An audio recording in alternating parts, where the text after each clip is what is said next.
voter ER dans le silence des passions.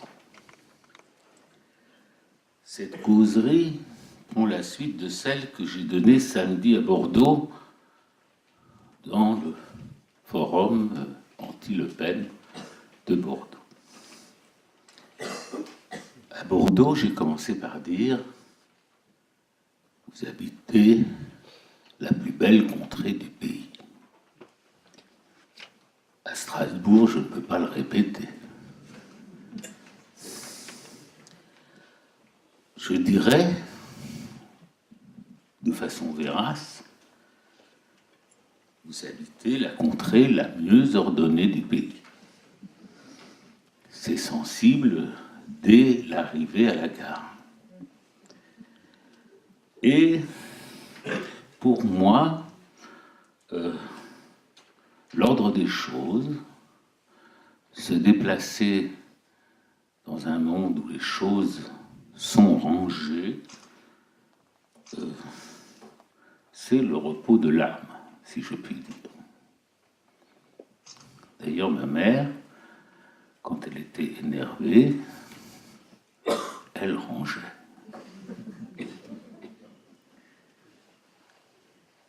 Et l'ordre des choses bien rangées est pour moi comme une allusion à l'ordre des idées, à l'ordre des concepts, à un ordre symbolique stable, ayant réponse à tout,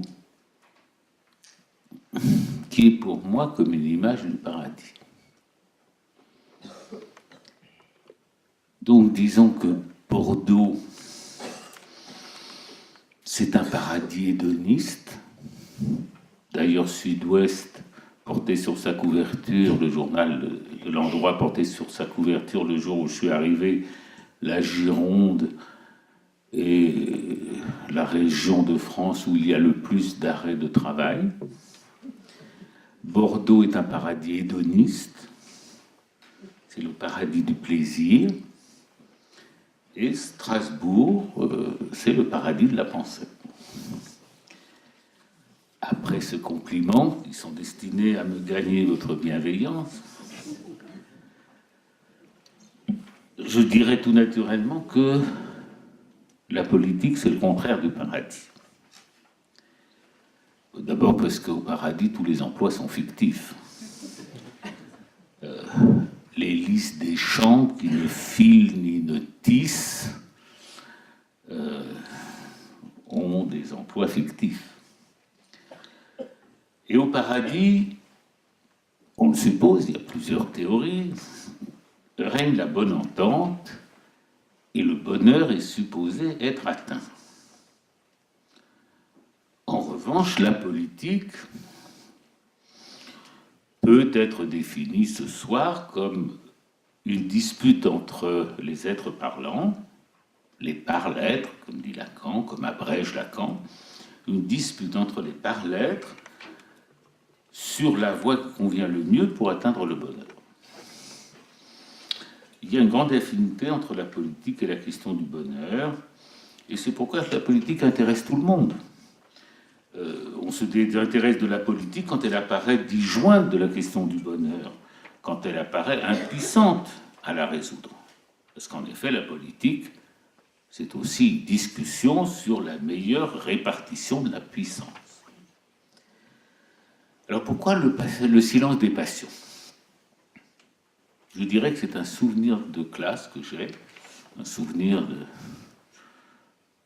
d'avoir lu ça dans Jean-Jacques Rousseau, et que Jean-Jacques Rousseau donnait une grande importance au silence des passions.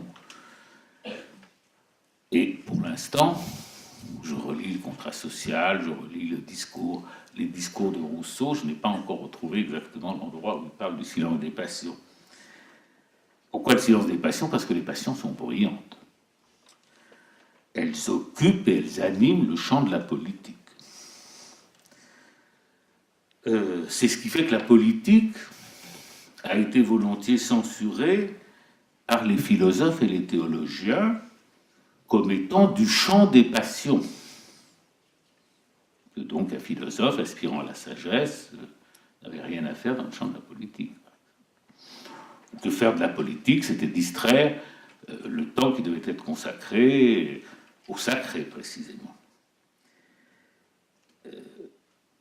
Et donc, d'une certaine façon, quand nous votons aujourd'hui, que nous entrons dans l'isoloir, l'isoloir, c'est une petite machine très simple qui est destinée à nous obtenir le silence des passions. Et d'ailleurs, le plus souvent, l'acte de vote est entouré d'une période préliminaire où on demande que tout le monde retrouve son calme. On n'a pas le droit de tenir des réunions le samedi, si je me trompe, on n'a pas le droit de diffuser des textes politiques le samedi. L'État, on organise quelque chose comme le silence des passions. On dit en anglais the cooling off period, une période pour se tempérer, se poser. Donc c'est important cette idée de silence des passions en rapport avec le vote. Le plus souvent, il faut reconnaître que les passions qu'on censure, ce sont les passions populaires. On censure les passions qui portent à l'émeute, qui portent à l'insurrection, qui portent à la destruction, en oubliant parfois que nous devons notre République à ces passions-là. Il est difficile de trancher dans l'absolu, n'est-ce pas? Je le sens bien quand je lis les propos de mon ami Bernard-Henri Lévy, que pour lui, sa méfiance des passions populaires tient à ce que derrière toute émeute, il voit un pogrom. Moi, derrière toute émeute, je vois plutôt Camille Desmoulins entraînant le peuple du Palais Royal jusqu'à la place de la Bastille. Bon, qui a raison, ce n'est pas une affaire de raison, c'est une affaire de schéma imaginaire. Mais enfin, disons, pour ne pas trancher ce débat, que ceux qui savent, les cognoscenti, ont toujours voulu introduire de la rationalité dans la politique. Et toute la question est de savoir, est-ce qu'il ne demeure pas toujours un quantum de passion qui est inéliminable de la politique, et un élément qui ne peut pas être rationalisé dans la politique. En tout cas, il y a un débat à examiner entre la raison et les passions, ces deux termes étant ici antonymes. Alors aujourd'hui, nous avons eu par exemple une nouvelle, et je vous dis des choses un peu générales, parce que j'ai été formé quand même comme professeur de philosophie, c'est pas parce que j'exerce la psychanalyse maintenant depuis longtemps que on est marqué par sa formation. Aujourd'hui, nous avons eu une nouvelle édition du conflit de la raison et des passions dans la polémique du vote utile. Vous avez suivi, peut-être.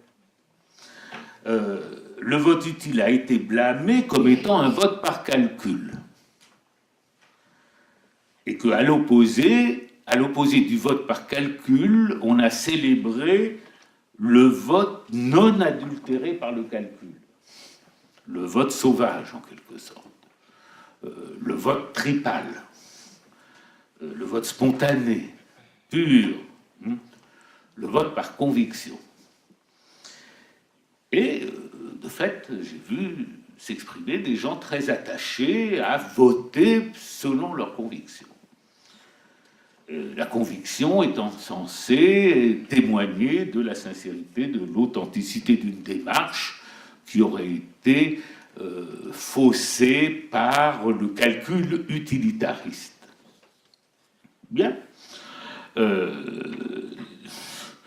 Au fond, c'était admettre que le vote par conviction, pour ces laudateurs, est un vote qui ne se préoccupe pas des conséquences pratiques effectives, wirklich, de l'acte.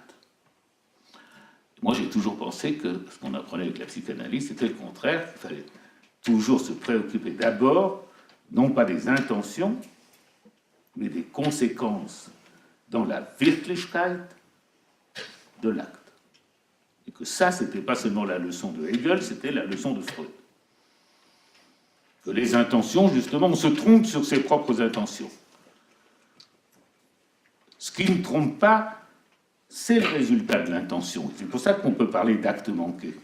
L'acte manqué, c'est précisément l'acte qui répond à une certaine intention, mais la vérité de l'intention se révèle dans l'effectivité de ce qui a été fait. Donc,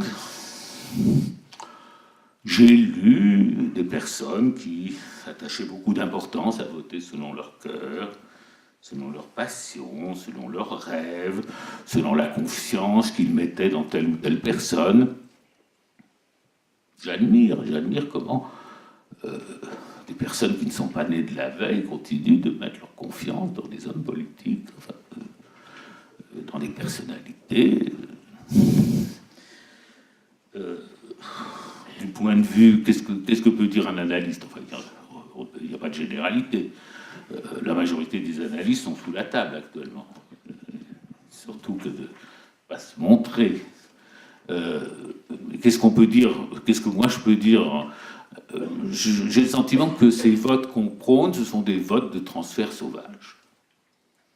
C'est-à-dire qu'il y a des phénomènes de transfert sauvage, je l'ai vu. On ne laissera pas ça dans le compte-rendu, je l'ai vu chez mon propre frère, pourtant psychanalyste, à un moment capté par Mélenchon, il s'est mis à aimer Mélenchon.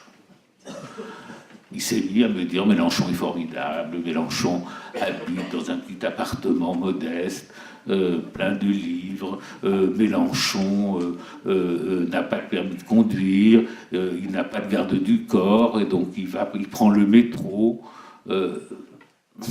Qu'est-ce que vous pouvez faire quand votre frère tombe amoureux? Ça, c'est la parenthèse, parce que ça me fait du bien de le dire. Mais nous entendons très bien par ça. Je me félicite des progrès de Mélenchon, etc. Je n'ai rien contre Mélenchon. Enfin, j'ai rien contre Mélenchon, sinon qu'il a ravi le cœur de mon petit frère. Alors, avançons. Alors, évidemment, par rapport à ça, le vote utile, c'est un vote par calcul. Ça apparaît comme un vote non de cœur, mais un vote de tête. Un vote spéculatif, anticipatif, puisqu'on spécule sur ce que les autres vont voter. Un vote donc pas sincère, dépassionné surtout. Alors le paradoxe, c'est que dans mon souvenir, là je ne peux pas vous donner de référence parce que je n'ai pas tellement le temps de lire, je le prends dans le train, etc. Je suis en train je vais peut-être relire tout Rousseau, et mon ami Alain Gros-Richard, qui est le spécialiste, il est d'accord pour intervenir sur Rousseau, mais pour l'instant il a d'autres choses à faire, donc je cherche. Bon, Rousseau est le premier à dire qu'il faut dans le politique être dans le silence des passions, et lui était par excellence, comme disait le philosophe Éric Veil, le sujet révolté. Éric Veil décrit Rousseau comme le sujet révolté. Au fond, c'est ce qui nous donnera bien plus tard Albert Camus et l'homme révolté. Et il définit le sujet révolté comme Éric Veil comme le mal affranchi qui refuse les obligations du monde sans s'engager à refaire un autre monde. Donc c'est pas un révolutionnaire, c'est pas un réformiste, c'est un révolté. Bon. Et chez Rousseau, ça s'accompagne d'un véritable éloge de l'ignorance. C'est-à-dire ceux qui savent, eux, ne veulent pas des passions, etc. Mais Rousseau, à contrario, a fait dans le premier discours sur les sciences et les arts un véritable éloge de l'ignorance, que je ne veux rien savoir. Et on le retrouve aujourd'hui dans le « je ne veux rien savoir » d'un certain nombre de personnes. On leur dit « mais si vous votez comme ça aura tel effet. Je n'en veux rien savoir, je vote selon mon cœur. » Alors, j'ai relu un article très intéressant de Léo Strauss, pas vraiment saisissant, mais enfin qui explique que Rousseau était foncièrement contre les Lumières, dont il est pourtant une des gloires, dans la mesure où il considérait que les Lumières ruinaient la religion et que la société avait besoin pour tenir de la crainte de Dieu. Ce que dit également Machiavel pour les républiques libres. Il faut la crainte de Dieu. Donc il ne faut pas attaquer les religions. Si vous attaquez les religions, alors vous serez obligé d'inventer quelque chose d'autre pour faire peur, et ça sera le tyran. C'est fort, ça. Donc, cette idée, et au fond, ça retrouve la conviction de Hobbes, que, constituant une société, il faut constituer un autre terrible qui fasse que les hommes cessent de s'agresser entre eux et qu'ils aient plus peur de cet autre terrible. Et Hobbes dit explicitement que ce qui fait tenir une société ensemble, c'est la peur de la mort violente. C'est pas des imaginaires, etc. C'est la peur de la mort violente. Il faut qu'on sache que si on transgresse un certain nombre de choses, on est tué.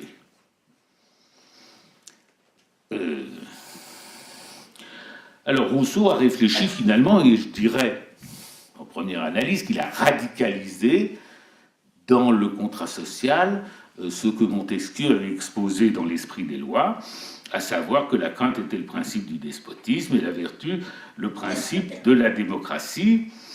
C'est une sorte de, je dis ça comme ça, Rousseau, c'est une sorte de Montesquieu radicalisé. Quand j'étais à Bordeaux, j'ai fait l'éloge de Montesquieu. Et au fond, Rousseau pense, le premier Rousseau en tout cas, pense carrément que la science dissout la religion et que par là même la science est immorale et qu'elle est incompatible avec la vertu démocratique. Et l'exemple qu'il prend, c'est ce qui fait que Rousseau est partisan de Sparte contre Athènes. C'est ce qui fait que, alors ça je ne m'en souvenais pas, c'est en lisant l'article de Strauss que ça m'est revenu, c'est ce qui fait qu'à un moment Rousseau félicite Omar II d'avoir brûlé de l'incendie de la bibliothèque d'Alexandrie. Ça, je veux dire, ça réjouirait Bernard-Henri Lévy qui dirait, vous voyez bien à quoi conduisent les passions populaires. Et même, on a l'habitude de dire, qu'est-ce qui a fait sortir le monde de la stupide scolastique, de la stagnation scolastique, à qui devons-nous la Renaissance? C'est pas en Alsace que j'aurais à vous l'apprendre, d'habitude on en donne le crédit à la Réforme.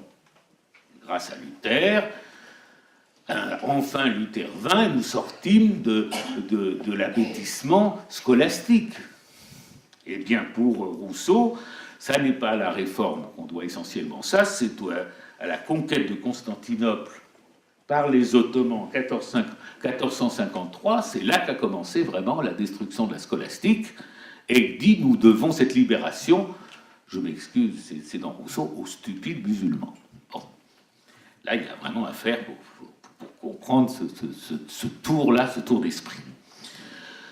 Alors je passe sur cet article de Strauss que j'ai lu là dans le train en venant, j'étais vraiment fasciné. Fasciné, stimulé, émoustillé.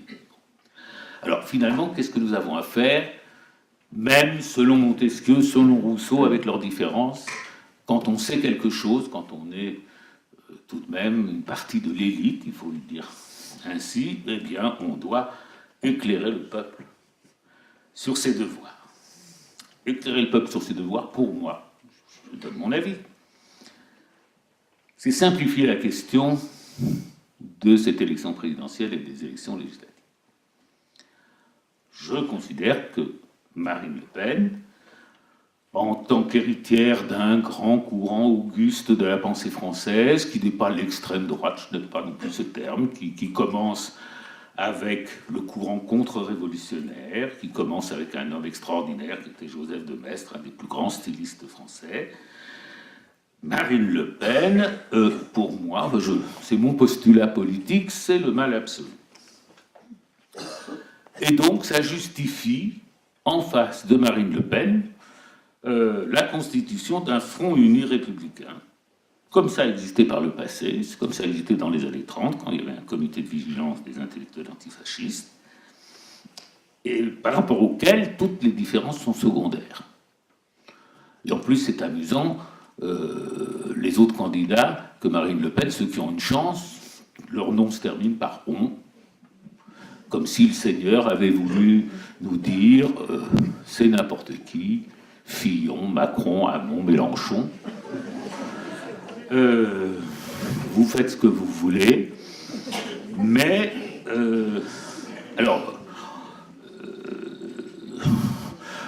je considère que évidemment, il faut étudier les programmes, comme disait monsieur le professeur, mais je considère que il y a eu une extraordinaire opération de masquage, d'adaptation, de relooking. Il doit y avoir des mots américains pour dire ça, de making over, enfin, de changement de look et tout ça, le programme avec, tout ça en fait n'a pas d'importance si on dit c'est le mal absolu. Alors, on va me dire comment un rationaliste comme vous pose un postulat sans le démontrer. D'abord, dans tout raisonnement, au départ, il y a des postulats, sans ça on ne peut pas raisonner.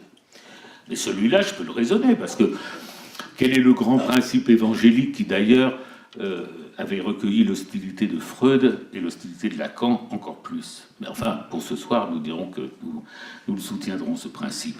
Tu aimeras ton prochain comme toi-même. Au fond, c'est la base de la morale évangélique. Bien, moi, je dis qu'on peut déceler la base de la morale du Front National. Et que c'est quelque chose comme, j'ai essayé un peu à Bordeaux, mais là je crois que c'est la meilleure formule, tu haïras ton prochain s'il n'est pas ton semblable. C'est-à-dire,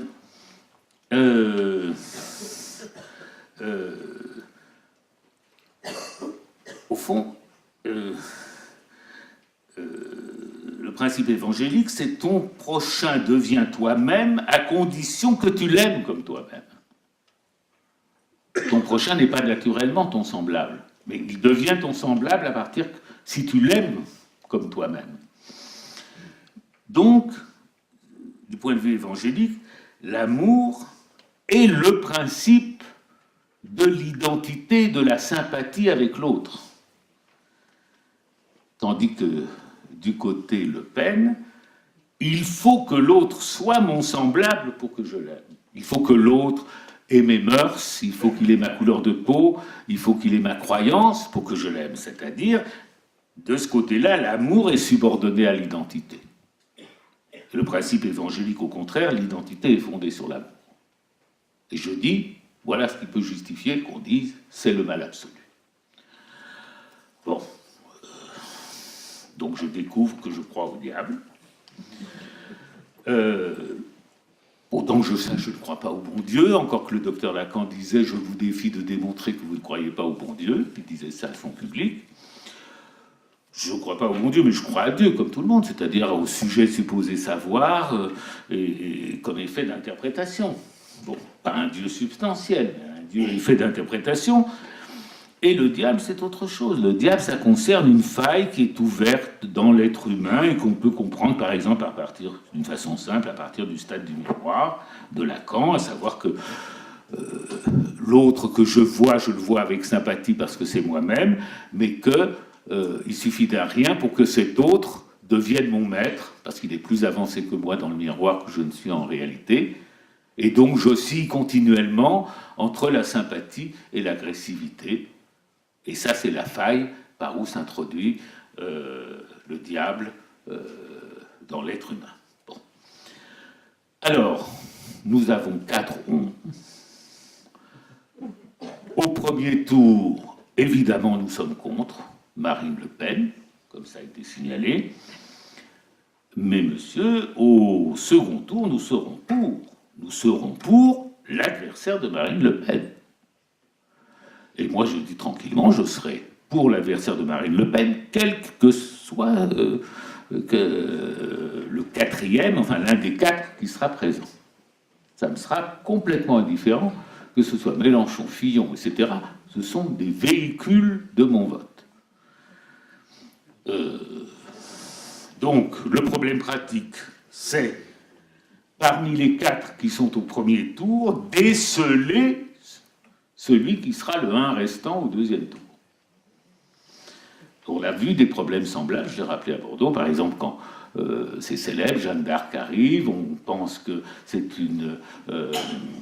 un escroc, alors le dauphin de France se dissimule parmi les autres, un autre fait le dauphin de France, et elle pointe du doigt le dauphin de France en disant c'est celui-ci. Moi, j'aimerais pouvoir faire ça, voir Mélenchon, Fillon, etc., et dire c'est celui-ci qui sera au second tour. c'est difficile, ils sont tous très proches les uns des autres. Il y a le Hamon qui a l'air d'être décroché. Il y a Mélenchon qui gagne sur Fillon. Mon frère est ravi. Mais Fillon résiste. Et Macron est encore un peu en tête, mais on pourrait décrire ça comme une course à Longchamp, mais l'autre gagne. Bon. Donc, je ne m'engage pas. Je les trouve tous bien ou tous mal, ça n'a aucune importance. Au fond, je suis disposé tout à fait donc, à voter par calcul, mais c'est très... je me déciderai peut-être seulement pour le premier tour le matin du vote, ou peut-être même encore plus tard, parce qu'il paraît qu'on a des renseignements encore plus précis par la tribune de Genève, si on prend par Internet à partir de 6h du soir. Donc là, bon. Alors, cela dit, je termine par là. À mon avis, j'aimerais bien qu'il y ait un temps de discussion pour ça, mais je ne sais pas si nous l'aurons. J'ai le sentiment que la politique est une chose trop importante pour être laissée à nos politiciens. J'ai fait confiance, plus ou moins. J'ai été gauchiste dans ma jeunesse. J'ai pris les risques que je devais prendre. J'ai fait... je me suis trompé. Bon, j'ai cru pendant un temps possible une révolution qui n'était pas possible. Je m'en suis aperçu assez vite après à mai 68. Au bout d'un an, d'ailleurs, avec un ami à moi, nous avons fait un rapport à nos amis de la gauche prolétarienne à l'époque. C'était un rapport pour dire, je connaissais très bien à ce moment-là, j'étais maître assistant de philosophie à Besançon, je connaissais bien le Jura, je connaissais bien le Doubs, les paysans, les jeunes, tout ça, j'avais écumé la région pendant 2 ans, et j'en avais conclu qu'il n'y avait pas de révolution possible. Donc j'avais fait un rapport dans ce sens avec un camarade qui lui s'était établi en usine, et nos camarades, il y avait eu une réunion clandestine, etc. Et nous avons été traités de défaitistes. Et au fond, j'ai mieux aimé mes camarades que je n'ai aimé le bon bout de la raison. C'est peut-être la seule fois que ça m'est arrivé, mais parce que je sais très bien pourquoi c'est arrivé, c'est parce que je ne croyais pas mai 68 possible. Ça a donc été, je me souviens avoir dit avec Jean-Claude Milner, mon camarade à l'école normale, en sortant d'une conférence de François Bloch-Lenné, qui était un haut fonctionnaire, nous avons convenu tous les deux que, comme on disait à l'époque, le néo-capitalisme a réussi son coup. Bon. Et puis arrive mai 68, je me dis, je me suis trompé complètement. Et donc, alors que j'avais toujours très confiance dans ma puissance de raisonnement, si je puis dire, là, c'était vraiment la castration du raisonnement. Et donc, quand mes camarades m'ont dit défaitiste, c'est pas comme ça, on va réveiller la combativité, l'attente des masses, il faut que nous donnions l'exemple. C'était juste avant que la gauche prolétarienne se lance dans des aventures pas sanglantes, mais enfin violentes. Bon, j'ai dit ça doit être ça. En tout cas, je suis resté donc membre de cette organisation. Et après, quand elle s'est lamentée, je l'ai quittée parce que j'ai refusé de faire mon autocritique à un moment donné, elle s'est dissoute très mal, très vilainement. C'est Béni Lévy qui l'a fait, qui est venu après dans cette ville se récupérer sur le judaïsme, dans cette même ville de Strasbourg. Bon, moi j'ai considéré que j'avais assez fait de conneries comme ça et que j'étais sans doute pas doué pour ce domaine et qu'il valait mieux que je me consacre à la psychanalyse. C'est ce que la putain de Venise dit à Jean-Jacques Rousseau, laisse les femmes et occupe-toi des mathématiques. Bon, enfin moi c'était pas laisse les femmes, mais c'était laisse la politique et occupe-toi de la psychanalyse. Et donc j'ai fait ça très méthodiquement, mais maintenant, avec cette affaire-là, j'ai l'impression que cette politique est aux mains de gens pas sérieux du tout, enfin pas assez sérieux, et qu'ils ont sans doute besoin de nous pour leur rappeler, en tout cas c'est ce qui a été dit à Bordeaux, certains, qu'il n'y avait que nous finalement, ce que nous avions animé, qui disions qu'un front uni était indispensable, et qu'il y avait un point dans la politique où on devait pouvoir s'opposer à ce néofascisme d'une façon franche et sans simplement se tirer dans les pattes entre républicains. Alors ça, je crois que ce front uni n'a pas vocation à se dissoudre après l'élection présidentielle et après les élections législatives, et qu'il faudra maintenir quelque chose, je ne sais pas, sous forme de club, sous une forme flexible, mais qui permette à nous qui sommes ici autour de cette table, qui sommes dans ce programme, qui nous permette de nous retrouver périodiquement pour évaluer où on en est de cette affaire cette affaire qui nous réunit, et que nous devrions continuer d'avoir certaines réunions d'information, d'échanges d'expériences et d'échanges d'analyses. Voilà, je m'excuse d'avoir été un peu long.